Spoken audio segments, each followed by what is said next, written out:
Hi, 皆さん、こんばんは. Good evening, everyone. Hello, hello. Welcome to the JLfest Thursday talk show number 6. I'm your host for this evening. My name's Yozu, but you can call me Yuko. Hi guys, my name is Izu. よろしくお願いします。よろしくお願いします. So, Izu, how's it going for you? Yeah, What are you doing everything's good. nowadays?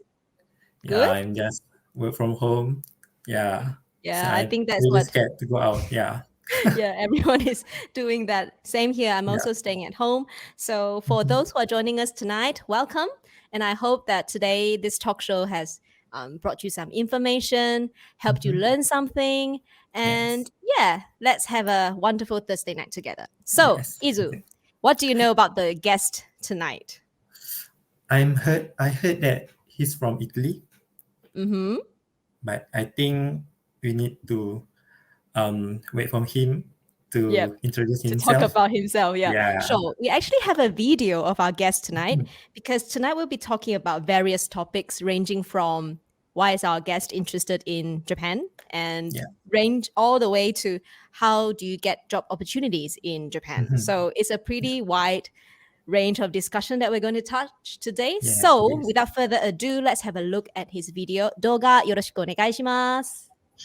Japanese Language Festival の皆さん、こんにちは。私はダビデと申します。今日は公演にもスピーカーの人として参加させていただきます。私はイタリア出身で日本留学生として日本に来たのが2008年です。2009年に世界中の人々がこの素晴らしい国に留学するための手助けをするビジネスを始めることできました。ゴゴ日本という会社でマレーシア人を含め1万人以上の人々の日本での生活や学習を支援してきました。私が住んでいる地域を少し紹介したかったのですが、私は海外から戻ってきたばかりで、今14日間の強制隔離を受けなければならないので、家の壁しか見せることができません。今日はお招きいただきありがとうございました。All right. Thank you so much, Davide-san. So let's welcome him into our room and let's talk in person. Hi, どうぞ。ようこそ、Davide-san. こんばんは。こんばんは。Can you hear me well? Yeah. How about about you? Yes, I can hear very well. Thanks a lot for the introduction. No worries. All right. So, well, I see you're wearing a same shirt, a shirt of the same color in the video. So, well, it looks really good on you. I like red. I like red. You like red. So thank you so much for joining us today, Davide-san. So let's kickstart our, well, rather than interview, I would like to put this like a chat session so we can talk more about what's your experience like in Japan and maybe provide some insights for our audiences tonight. Okay, so the first question is, I'm sure everyone will be asking you this, why Japan? What created the interest for you in Japan? Sure. I think it's an answer that it's common to many people. I did what I would say the mistake, but of course it's not a real mistake, but to go to Japan for a holiday first. After I graduated in Italy, I had my graduation trip with 3 friends of mine. So the 4 of us went to Japan for 3 weeks. And we did a common route. We started in Tokyo, then we went to Kyoto, Osaka, Kobe, and then Hiroshima, Miyajima. And of course, we had a fantastic experience. I went back to Europe, and I started thinking that I really want to go back to Japan, because even though I had a great experience, I couldn't really speak with everyone. I couldn't really understand the culture very much. It was just an holiday, and I couldn't speak any Japanese at the time. So I kept thinking. And after a year and a half, I decided to go back, this time as a language student. Originally, I thought to study only for 6 months and stay there for 6 months, but that was 13 years ago, and obviously I stayed a little bit longer than that. Yeah. One thing led to another, and here you are. Yeah, exactly. That's always the case. I see. Yeah, I see. It's interesting because usually when people go for a vacation overseas, they don't really jump into the thinking that, oh, I want to learn the language. And so it must be something about the Japanese culture that really draws you in and pulls you in, that makes you want to, be able to communicate with the locals and to find out more about the way of their life. Is that right? I think it's two things. One is exactly like you said. I think to me, at least, Japan really ticked something in, and being there, I really wanted to know more. Maybe if I went to another country, I wouldn't have the same reaction. That's one thing. Second is that in Japan, you really need to know Japanese to communicate 100%. Even if you can always find, of course, 10% of the population that has a decent English, but it's never like native level of English. You never have a deep conversation with the majority of the people. So, for example, if I go to an English-speaking country like the US, Australia, the UK, but even as an Italian, if I travel to Spain, I can always communicate in English at a good level. And so I don't feel the need, really need to learn Spanish. I really need to learn Portuguese. I really need to learn French. I never felt that, even though I visited Europe and many other countries. But in Japan, you really feel that, because otherwise you have just a conversation on the surface. Language. Yeah, you never get into knowing the person or into understanding. For example, when you see these tall buildings with each floor has like 3-4 shops, and you just have a little sign from outside, you have no idea. You need to really go inside every shop to understand, but you don't have the time. So you're really curious about what is in there. And if you don't know the language, you miss so much. That's why I thought, at least for 6 months, let me go and study. At that time I was still young. I hope I'm still young now, but at that time I was sure. I thought, let me go now that I can. And then I go back to Europe maybe after this experience. So that was the first reason that brought me to Japan. I see. So basically, after the first trip, you just made up your mind that you want to go there for 6 months. Original plan was 6 months. And so what's the main challenges that you faced when you first arrived in Japan as a language student? Yes. So I did all the application to the school, looking for the school, choosing the school, choosing the place to stay by myself. It was 13 years ago, 2008. Sorry, it was 13 years ago.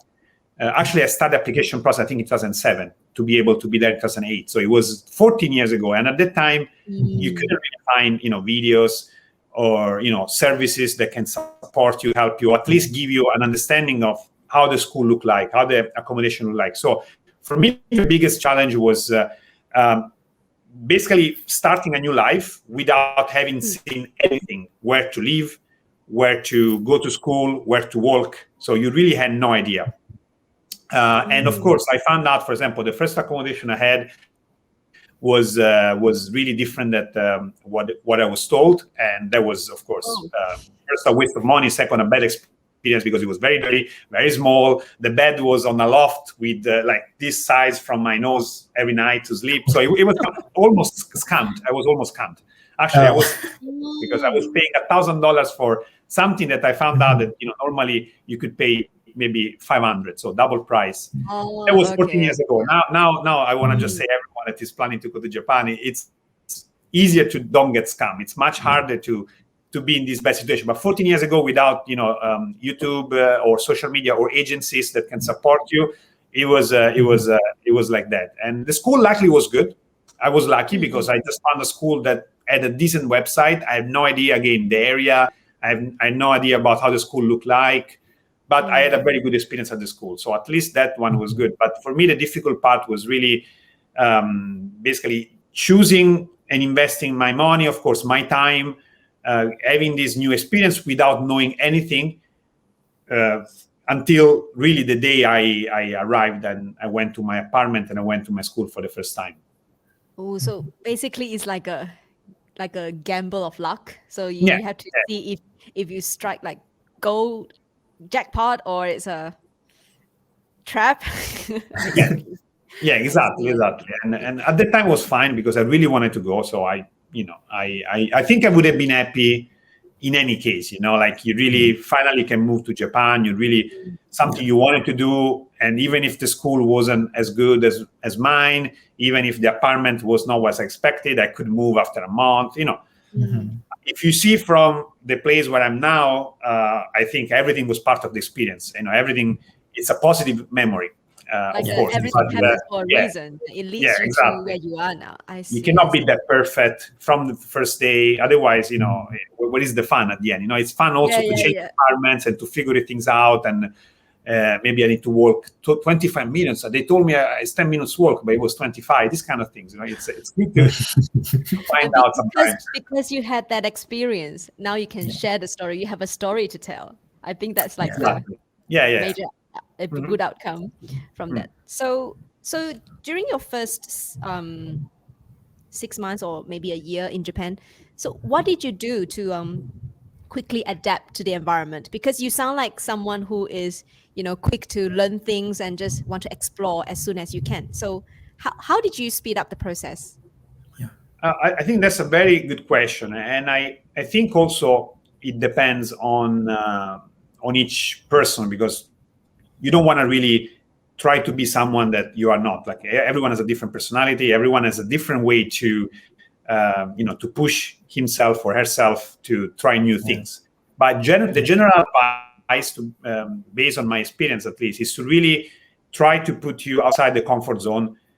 No one really likes to go and talk to strangers. No one really likes to do part-time jobs that you've never done before.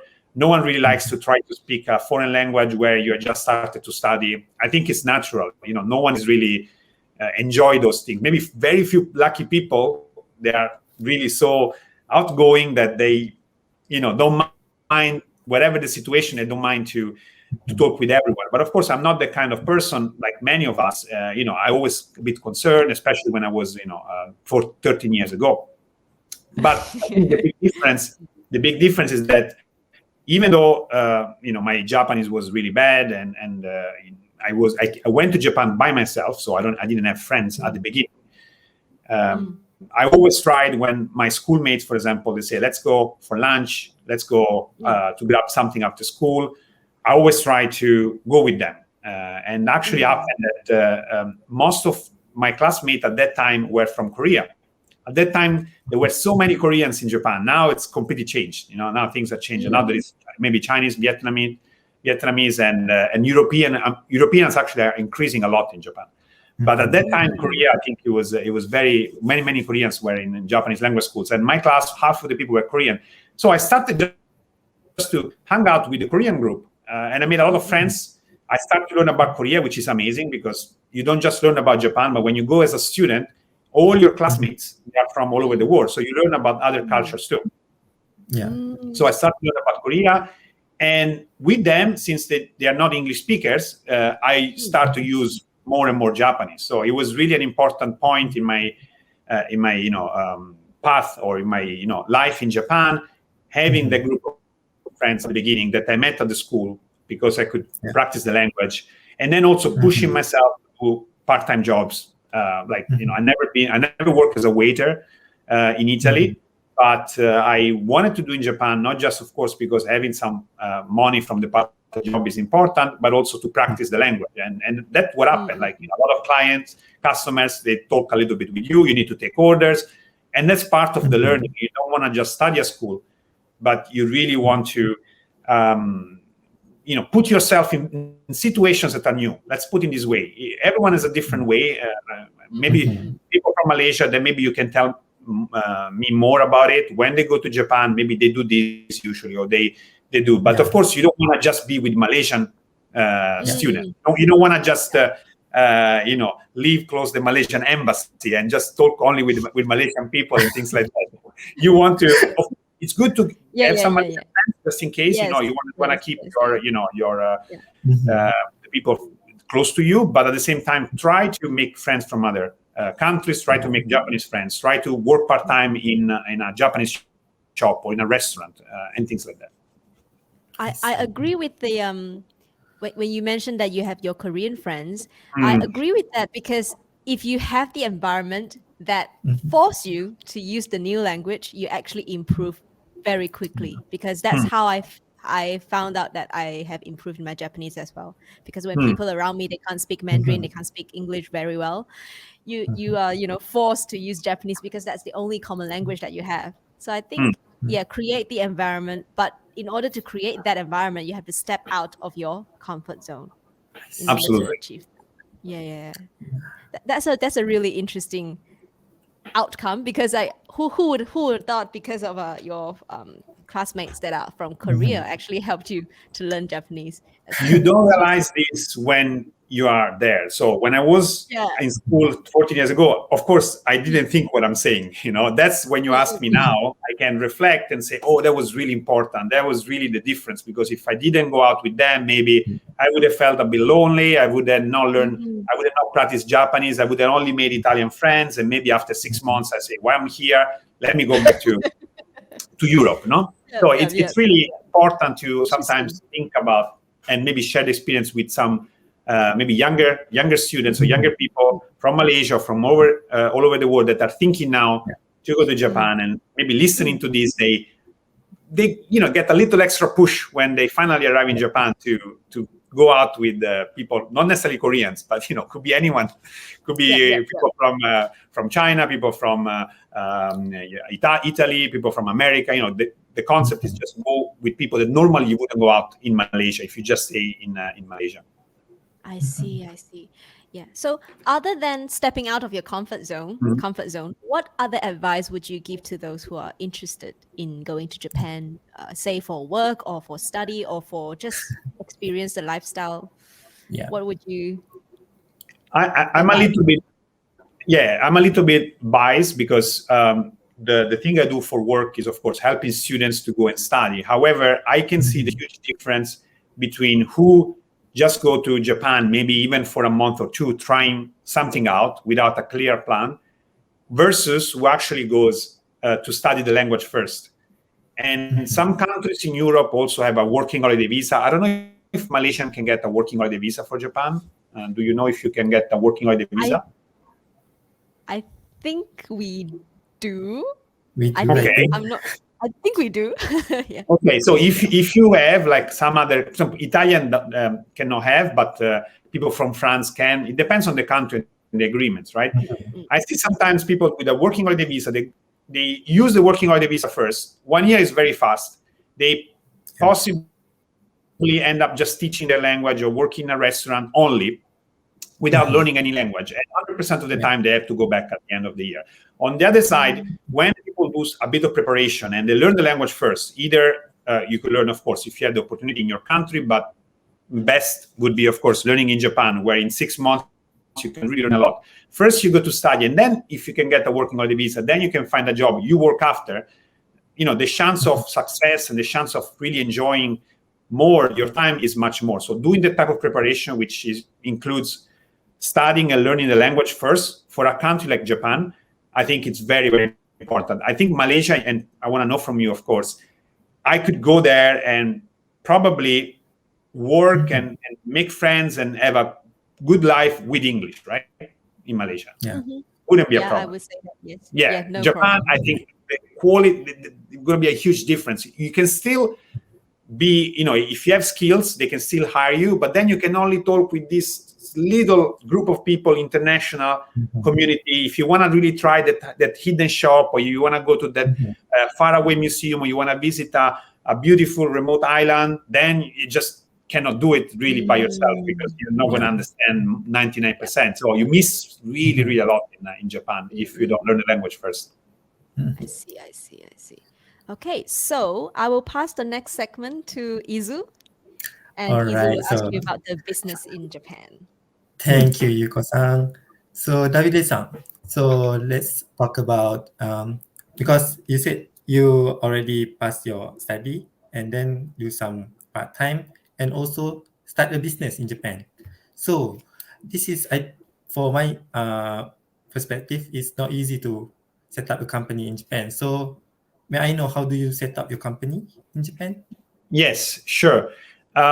Actually, the setting up a company in Japan is not really the hard part.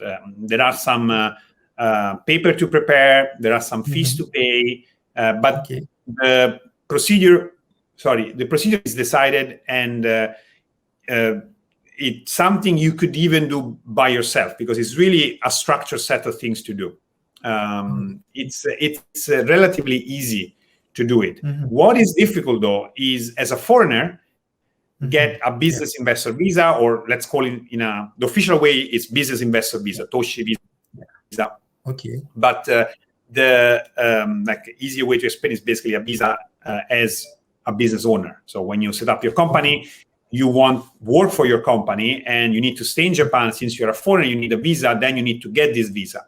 That part requires a lot of extra work, just because you need the visa, including investing a certain amount of money, which the last time I checked, so the information now may not be updated. So I want everyone, of course, to do their own research, talk with an immigration lawyer in case you're interested. But I can share what I remember, what I know, even if it's not updated. It was about $50,000 that you need to bring from abroad to Japan to show that you are investing in your company. Those are not money that you need to pay. Those are just money that you need to put in a Japanese bank account. There will be the amount, the capital of your new company. And you can use this money for 3, 4, 5 years to pay the staff, to pay for the rent, to buy the stuff that you want to sell. So it's not money that you have to give to Japan. It's just money that you need to bring and put in the bank account of the new company. Then you need to have an office. You need to have a proper business plan that they will check. You cannot just say, "Oh, I want to make a business, give me a visa." You need to properly show what you're planning to do, why you can do it in Japan. What's the connection with the business and being in Japan? You need to show these things. What I suggest for people, since this is the hard part, is to find, they call gyosei shoshi, which is immigration lawyer. And you find a lot of English-speaking gyosei shoshi. I'm sure there is also some Malay-speaking, some Chinese-speaking. There is every type of gyosei shoshi in Japan. There are bilingual, trilingual, that usually for a fee of $1,500, $2,000, at least at the time, does everything for you. That's a lot of, it's a lot of work. That's really the hard part. And that's what I did. For that specific part, I had to pay someone to help me to set up all the documents. And then when the company set up, the documents are sent, they give you the okay, and you get this visa, which usually at the beginning, it's only 1 year. Then after 1 year, they check the company status. Are you actually doing something? Actually doing something, they give you maybe 3 years, and then they check again. And eventually they give you 5 years, and then you can get the permanent resident, and it gets easier and easier. I think the first step is the hard one, right? The first visa is where you really need to do a lot of things. I don't know in Malaysia if it's the same as a foreigner. I don't know if you have any foreign friend that start their business, or if you have any specific rule for business visa in Malaysia. But Japan, that specific part is a bit challenging. I see. I see. So I'm about to ask about what is the most challenging thing that you face, actually, despite all the hardness. Yeah. The visa is the most challenge. As mentioned just now, that's the hardest part. I think so. I think at the very beginning, if you have a real business plan and you are fairly organized, and you can explain what you're trying to do, and I think even that part is not that hard, because you just going to pay the money to a lawyer, which will prepare the documents for you. So what could be hard in case you don't have the capital, that gets really hard, because if you don't have $50,000 that you can invest, there is not much you can do. You need to work first, save the money, work in your country or in Japan. I don't think that matters. Save the money, and then you can open. So again, it depends on each one situation. For someone, really, the money could be really the very, very difficult hurdle, and you need to maybe postpone your business idea for a few years, because first you need to save the money. I started my business when I was 26. Of course, I had several years of work experience that let me save the money, and then I could invest. I didn't, if it was when I was 20, probably I couldn't do that. I see. Okay. So I think some of our audience, including me, might want to know what kind of business that you are doing in Japan. So maybe you can share a little bit about history of your company.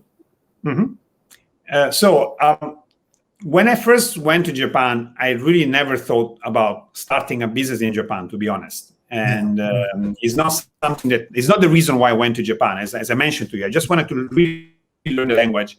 Then living there for 6 months, meeting friends, having all this experience, I decided that 6 months wasn't enough. I wanted to stay longer. And at that time, of course, I could get a work visa as an Italian teacher. It's not too difficult, actually, since there are not many Italian people living there, or even as a waiter. This type of things was possible, but it wasn't really the thing I wanted to do. So I started thinking, okay, I want to stay in Japan, but I don't really want to have a career as a teacher or in a restaurant. What can I do? What can I do? And then basically I decided, I thought to use my experience of going to Japan to study and doing all the research, even doing mistakes, like I mentioned before, wrong apartment. I was lucky with the school, but I didn't know anything until I arrived in Japan. So that thing I think could have been improved. And I decided together with a classmate of mine to start a website, a service that then became the company. But at the beginning, it was just a website to help other people to live and study in Japan, like I did.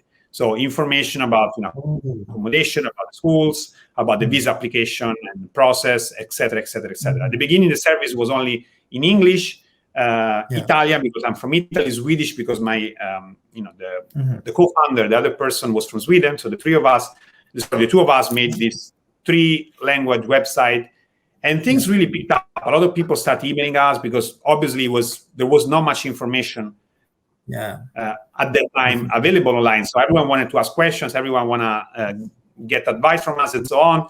And then we decided, like, instead of just helping people and having a website and maybe just getting some little money on the side with the help of the school supporting us, why don't we try to make a proper company?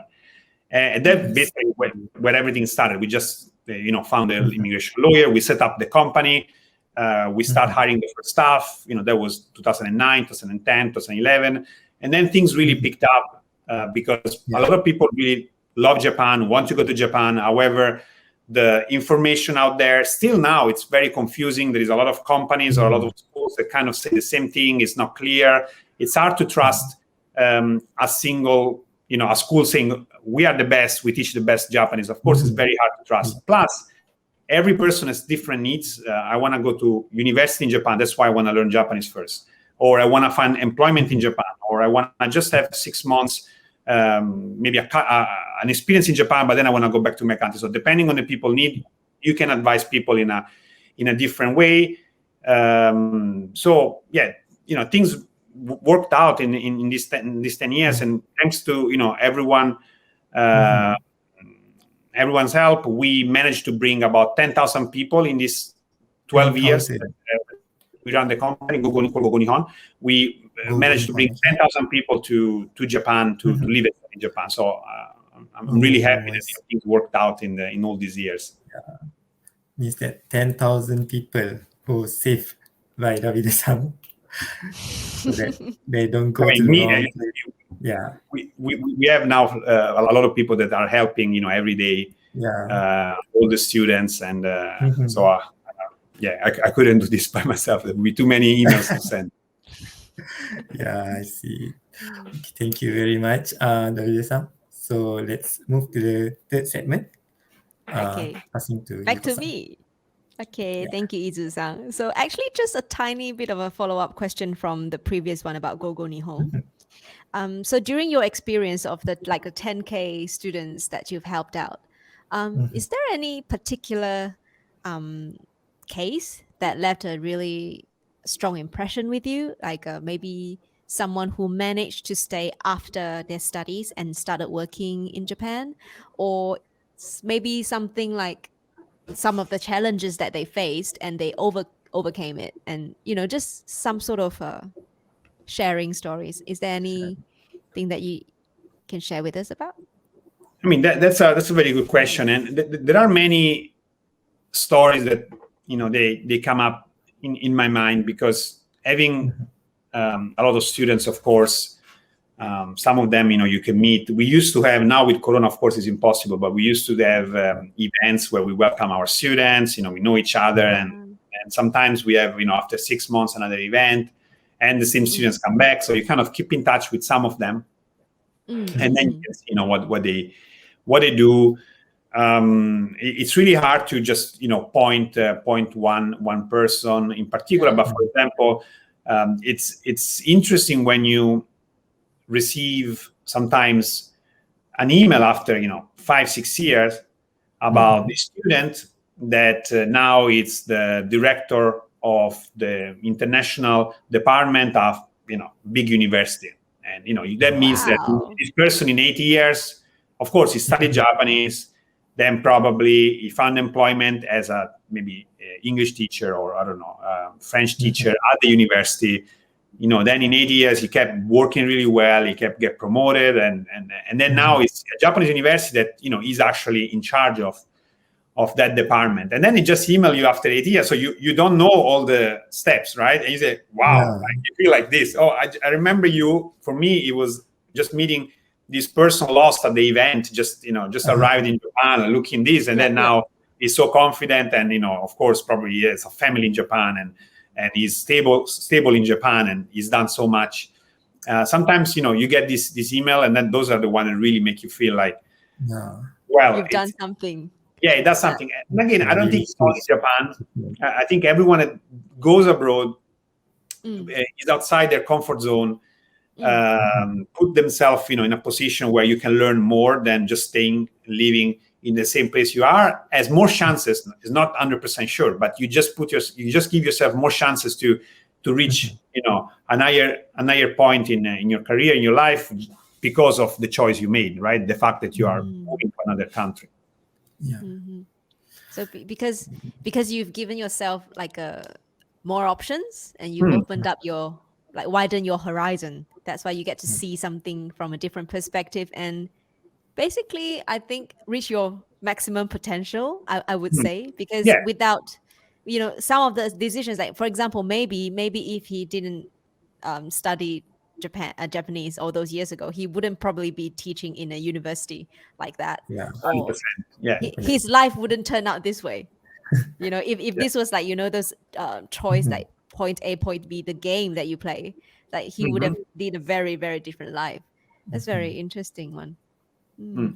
Okay, yeah. So on that note, because before this interview, we actually had a chat before to get to know about your background, and that's one thing that really caught my attention is the concept of gap year.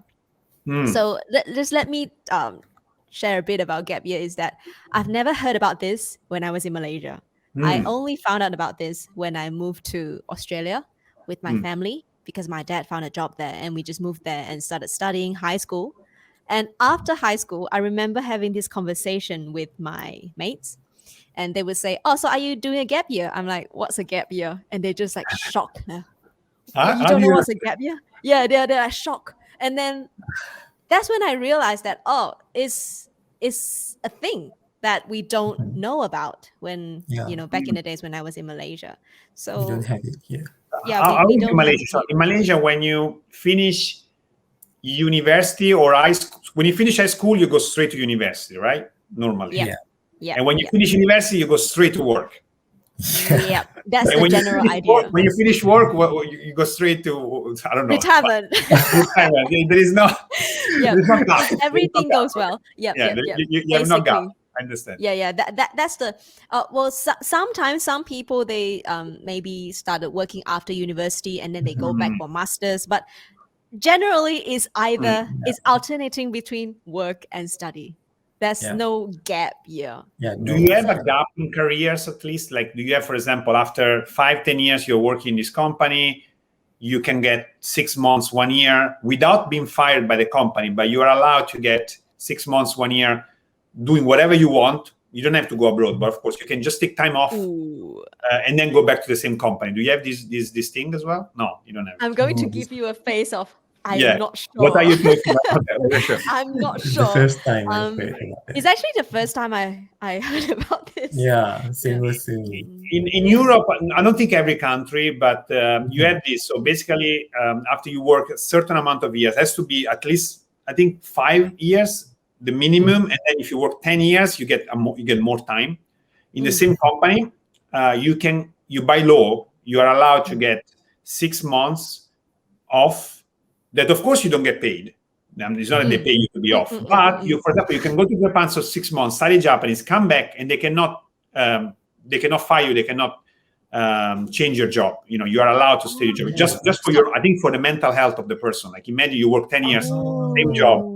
You cannot do this for the rest of your life. So they give you this opportunity. Sorry, this is not the gap year we were talking about, but just I was curious but about Malaysia. Interesting. You have something, Yeah, for at least from what I heard is that we don't have that. And one of the main thing I think is that because right after high school, we call it Form 5 in Malaysia, right after you have to apply and accept the offer immediately, even if you like do defer the course.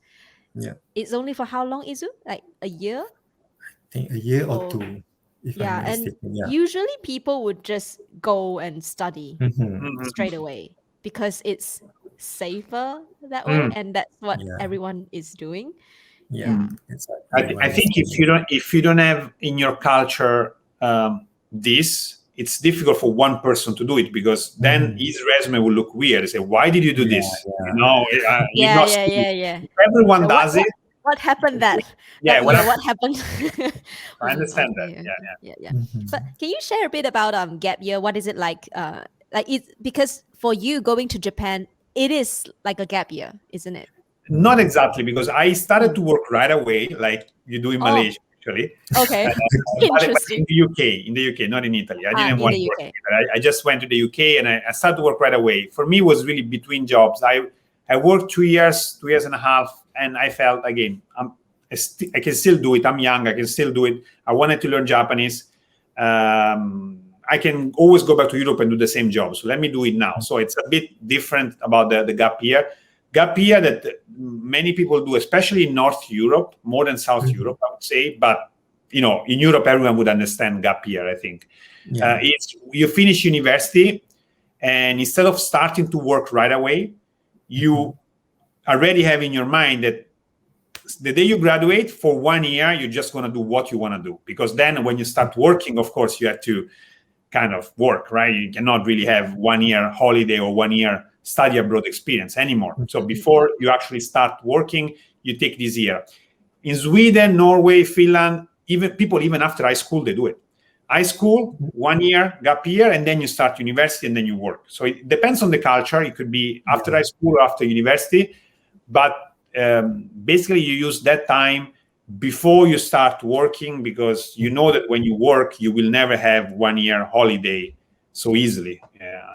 So that's the concept, I think, behind it. And a lot of Western students, they go to Japan, since we help students to go to Japan.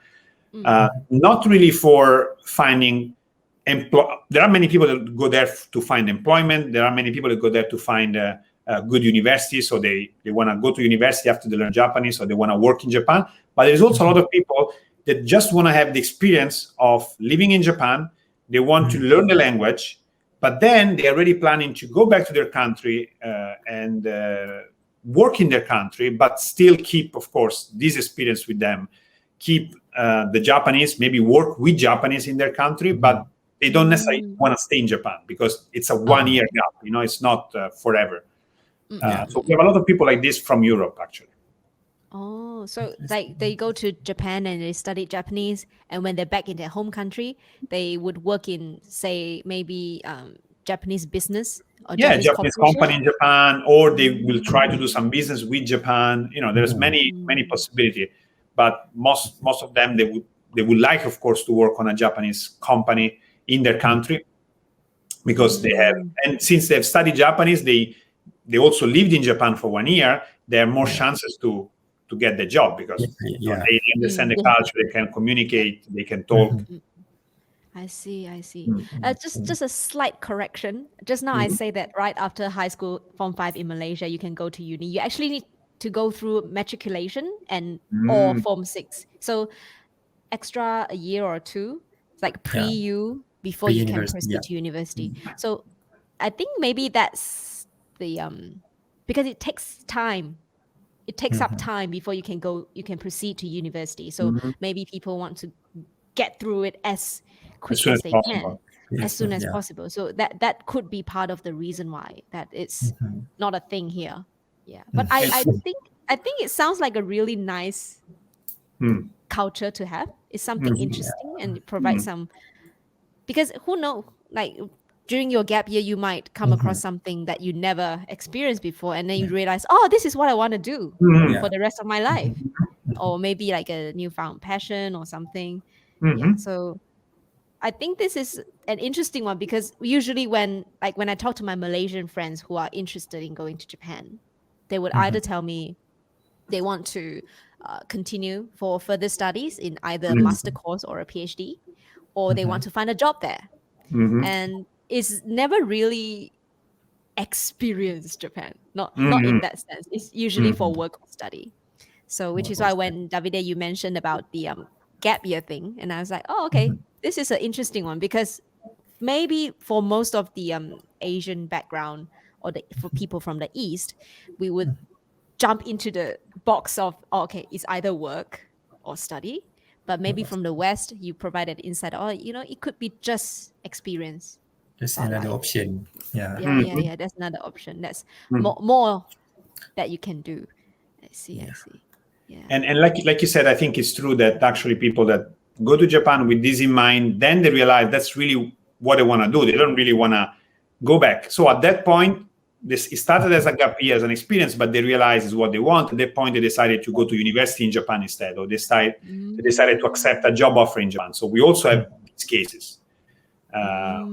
It's a good opportunity to try something when you can. Let's say that you don't lose much, because you may lose 1 year in a sense, but you get so much experience, you learn so much in that year that you can catch up so quick after you start working, after you go back to your country. So Yeah.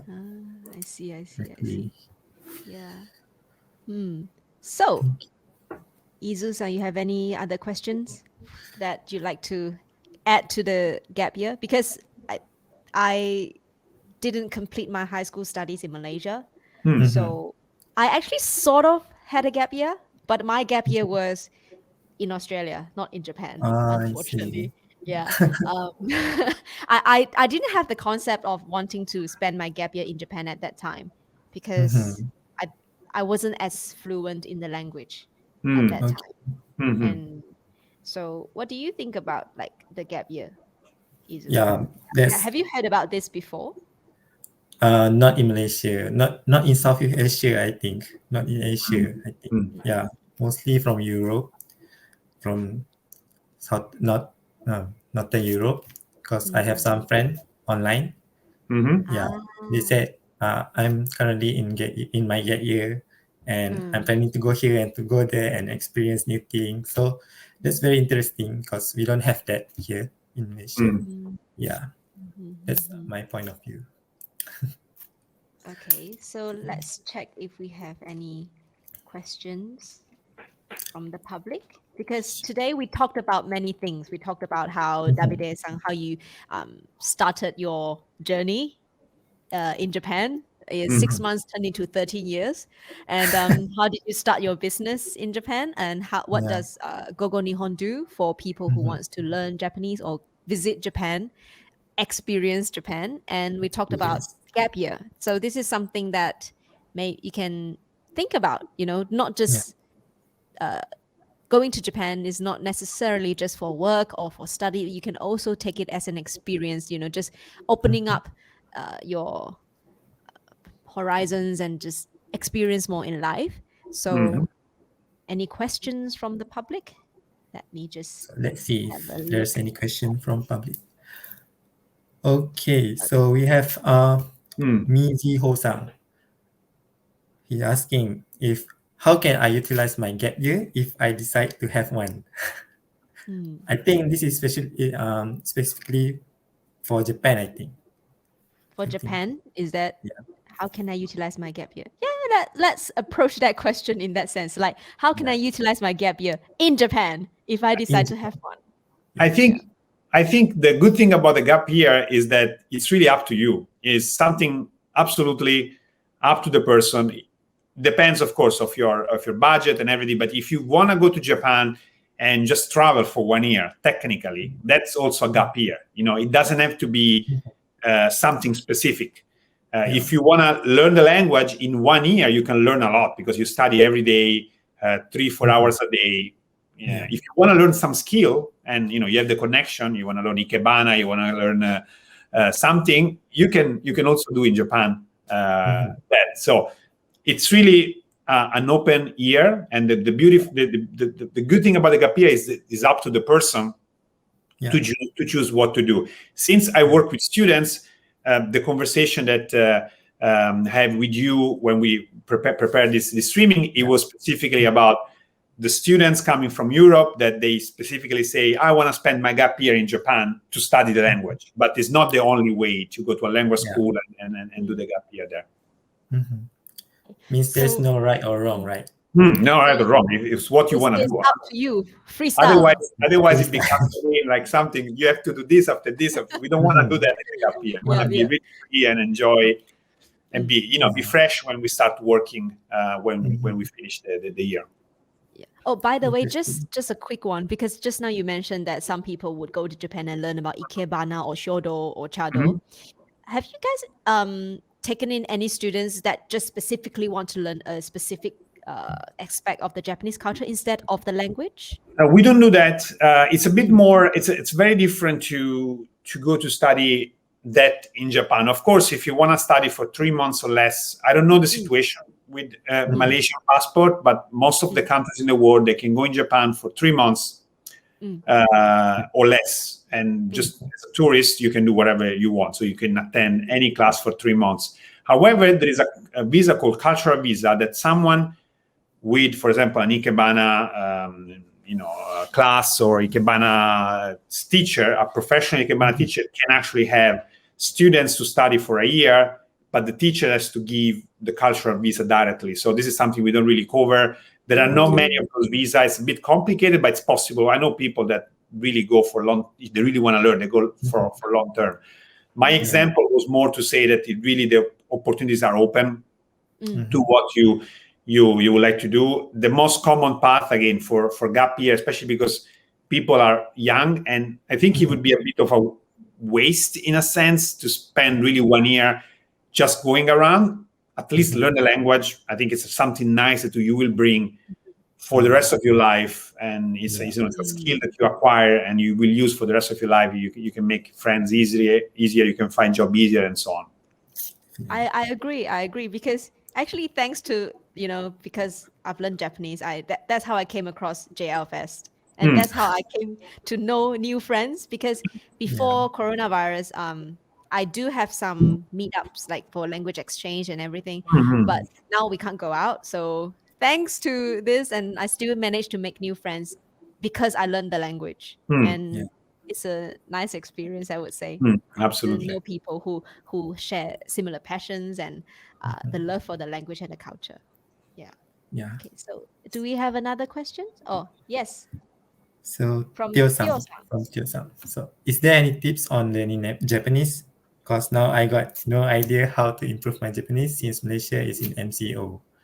MCO what is MCO? What is MCO? It's like lockdown? Movement control order, yes. Okay. How is the lockdown? Sorry if I ask this. I will answer the question, but how is the movement control in Malaysia? What you can do and what you cannot do? What are we in right now, Izu? So technically, there are many stages and phases. So it gets looser, loosen up the rules.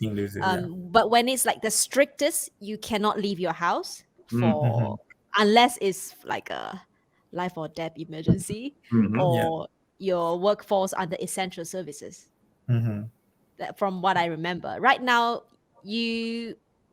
most people don't go and they still stay at home. Like we try not to go out. Schools are not open yet. Schools are still closed. They're still conducting classes online. Some restaurants open for dine-in for those who had fully vaccinated, but most people still choose to take away, to go for takeaway because of it's quite dangerous. It's still not safe. Okay. So technically, is not as strict as the first phase, but we are still, it's inconvenient. You can't go to salon, you can't go to shopping centers. No. Yeah, Okay. everything is still closed. Yeah. Yeah, So. I wanted to know because I think it's in order to answer the question, I want to know what you can do and cannot do. Yeah. So obviously, it's not possible to attend any event or meeting. People are meeting. asked to stay home Yeah. unless there is an emergency. Schools and unis are closed. Okay. Yeah. So I think right now the only way is to learn online. Of course, I mean it may sound obvious, but that's the only way. Likely enough, I think nowadays you have a lot of options, and you can start from. Depends, of course, on everyone's budget again and time. How much time you can dedicate, how much money you want to dedicate. You can really start from looking for free resources. There are also some apps that let you be in touch with the other learners from all over the world, and you can exchange words and learning tips and study together. Maybe you exchange your language. Someone that is interesting in your country, but you're interested in Japan, and you meet someone in this way. That's kind of a free way, and then you step up, go into something that it's more structured. Maybe you have to pay some money, but usually those are more intense structure. You can also have teacher support. Sometimes it's live lessons, which of course they cost much more because it means you have teachers for you online. Maybe it can be a Skype or it can be a class, or there are kind of hybrid where you can download the material, but still you have someone that you can ask questions. Maybe they don't reply you. They're not live with you, but within one day they can reply. They cost a little bit less. It really depends what's your goal. You really want to learn, or you want to kind of warm up for the time you're gonna be in Japan. How much money you want to put? I think we are, even though Corona is a very bad thing, and the 2021 still is a very difficult year for all of us. At least the thing we find online are. There is so many options nowadays, for everyone, especially in English. I would say, of course, in Japanese, but especially in English, you can find a lot of learning tools that are available. Even my company, we started completely to be a study abroad agency, so we weren't thinking online, but we had to adapt because a lot of people cannot go to Japan right now. They want to go; they're waiting to go. Actually, there are people that are waiting for over a year and a half to go to Japan because the borders in Japan closed in March, April 2020. People have applied; they had the visa ready, but they couldn't fly in March, and then have been waiting since. So since the situation, we had to adapt, and we also started having several type of online courses, and some options are free, some options cost a little bit, some options cost more. It really depends on the person. But at least for this year, online is the only option. Hopefully next year we can travel again. You can go. Theo can go to Japan as well. Theo can also attend some event in Malaysia where you can meet Japanese people, or you can have learning groups. I'm sure that you have in Malaysia groups like this. I don't know, Yuko, you mentioned before that you were attending those groups. I don't know, in Malaysia, how before Corona, if you wanted to learn Japanese, could you go to some? Could you meet people with the same interest? Yeah. So basically, we also found each other online as well. I found like there's a. Suddenly forgot the name of the organization. But yeah, we found each other online, and we just say, look, because we're all serious learners, when we plan to take JLPT together. So we would basically, it's like a study group, but we put it in a more casual setting. So there are Japanese in the group, and there are English speakers like us in the group. So we do language exchange. So it's a session like 10 minutes in English, 10 minutes in Japanese, and things like that. So it's usually set up in a cafe, so it's a very casual and comfortable setting, and we talk in groups, so you don't have to worry about the awkwardness. There's nothing to talk about. But now we moved online basically, and there are good things and bad things. The bad thing is that the downside is that because of the latency, you can't really the conversation doesn't flow as smooth as before. But I'll take what I can get. Now it's better than nothing, so that's what I'll take it. So yeah. And I think we have to adapt. We can't expect things to be normal right now. We need to be adaptable. Okay. That's We right. actually have an interesting question here by Shen Ejen. Izu, would you like to read the question? Yeah. So from Shen Ejin-san. Hello there. I'm a secondary school graduate and I have intention to pursue my studies to Japan. Would it be hard for us foreigners to mix in Japanese society? Oh. Interesting That's question. a question that maybe requires a new episode just to answer the question. It requires a lot of discussion. It's it's not yes or no, of course. It's impossible to answer with a yes or a no. I think the best way, at least my opinion, of course, everyone actually you can ask 10 people, they can say 10 different things because it really depends on your opinion as a foreigner in Japan society. So if you mean Shejen, sorry for my pronunciation, but if you mean being completely almost become like a Japanese person and 100% live and think as Japanese, I think it's very difficult because as a foreigner, as foreigners, we always going to be foreigners in Japan. So Japan is a very selective society in a sense. I lived in the UK, and in UK you have maybe 20% of people of the UK living in London, and then 80% is foreigner. Besides that, they really suddenly accept your nationality. They don't even care about where you're from. It's really such a international melting pot. I believe New York, cities like that. I don't know where you have been in Australia, but I'm sure some Australian cities are Melbourne. also Basically, very international. They don't really very international. And there you can really absolutely be Australian in that sense. And I was feeling English maybe even more than English people after a month, just because there is no distinction. There is absolutely no distinctions. In some cities, of course, it depends. If you go to countryside in England, I'm sure it's going to be different. In Japan, that doesn't happen. However, as a foreigner, you have a lot of plus advantages as well. The society is really open to you because they understand you're a foreigner. But that's my experience, right? So I know that some people would say, no, I had a bad experience. So my experience, so I share my experience.